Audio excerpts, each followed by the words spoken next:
Next, we're going to South Africa. And we're going to do a THI investigation. There are no farm murders in South Africa, quote unquote, according to President Cyril Ramaphosa, except there are plenty of them, and they are continuing during the lockdown. And this was sent by one of our South African members. The tragic loss of life is brutal. Senseless murders across rural South Africa is disturbing. Black, white, coloured, Indian, all victims of a climate of violence, allowed to fester through international and intentional actions and neglect of rural security by the ruling ANC. So let's take a THI look at Mr. Ramaphosa, shall we? Well, Mr. Ramaphosa was Nelson Mandela's choice for future president. Oops, Mr. Mandela, who was a former trustee in the Marduk reign, and who, despite being a trustee and had access to substantial funds, did zero for the African people, never mind just South Africa.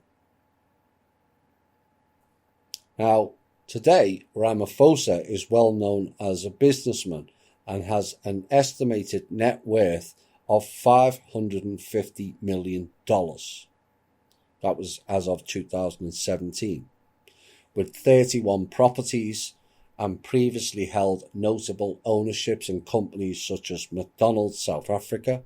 He's also chair of the board for MTN Group and member of the board of Lonmin. Now, people in South Africa will recognise that name all too well, as Lonmin rose to international attention following the Marikana's miners' strike back in August of 2012, in which over 100 striking Lonmin employees were shot. 36 were killed and 78 were wounded by South African police service officers. Now, during the Marikana Commission, it also emerged that the Lonmin management solicited Lonmin shareholder and ANC heavyweight Cyril Ramaphosa to coordinate concomitant action against criminal protesters, and is seen by many as therefore being responsible for the massacre.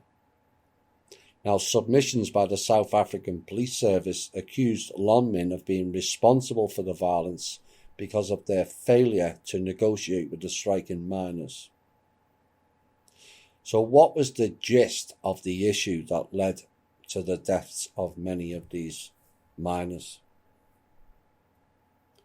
Well, workers at the mine all down tools and were demanding a salary of just $1,180 per month for working in the mines.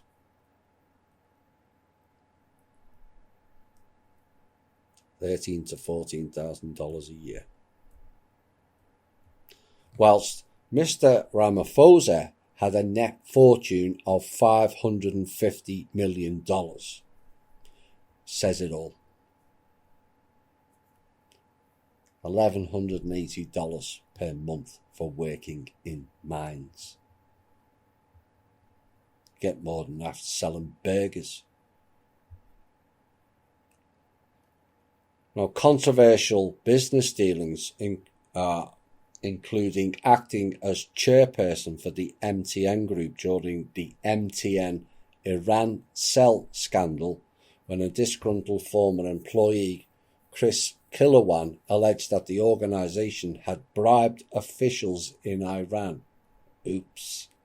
Echoes of Israeli and American deep state shenanigans there then. However, Hoffman Commission finding concluded that the committee exonerated MTN and found that Mr. Kilowan, who had given two statements in arbitration proceedings brought by Turkcell against the Islamic Republic of Iran and a deposition in the United States proceeding against MTN was, in the words of the committee, quote, shown to be a fantasist and also a conspiracy theorist. Conspiracy theorist. Oh, how they love to roll out that CIA-based meme whenever any truth is revealed. Now, his joint venture with Glencore and allegations of benefiting illegally from coal deals with Eskom, which is staunchly denied. Quite a chap. So now the world knows your actions, Mr. Ramaphosa, and you are put on notice. All lives matter, Mr. Ramaphosa. Clown. Now we're off to South Africa, we're off to Australia. As warned in a show last month, when the Melbourne lockdown of apartment blocks was the test and precursor to further measures, the Australian state of Victoria has declared a state of disaster and imposed new lockdown measures after an alleged surge in coronavirus infections. And under the new rules, which came into effect, residents of the state capital Melbourne are subject to a nighttime curfew, and there will be further restrictions on residents' abilities to leave their home. Now, Australia has been more successful than many other countries in tackling COVID-19, according to the report, but they say cases are rising in Victoria. Yeah, right. Now, the state, which is Australia's second most populous state, now accounts for many of the country's new infections in recent weeks, prompting the return of lockdown restrictions in early July. But on Sunday, Premier Daniel Andrews said the measures were working, but too slowly. We must go harder. It's the only way we'll get to the other side of this. And the new rules imposed in Victoria, will now remain in place until at least September the 13th. We're now going to Thailand. And a message I received on things happen in Thailand. 1, the people are tired, period. 2, they are attacking the monarchy now, which normally results in arrests and a jail sentence. And they have it written in their constitution that it's actually forbidden to criticise the monarchy. All very Hebrewic law there. But you can criticise the government though. And the police did not arrest the protesters this time, which speaks volumes of what's going on now. Tourists, expats, foreigners have been stabbed in the past for sharing personal sentiments openly about the king, but times have changed, it seems. Now, the father, who died in 2016 after 70 years on the throne, and his son, the only viable candidate, it says, became the king, and you can make your own conclusions about that. And 3, they are attacking the government, an army junta. Nothing new. Thailand is in and out of coups these days, it seems. Now, nepotism of rule has been the forte in many countries for far too long, and it's time all people complained about it and end it.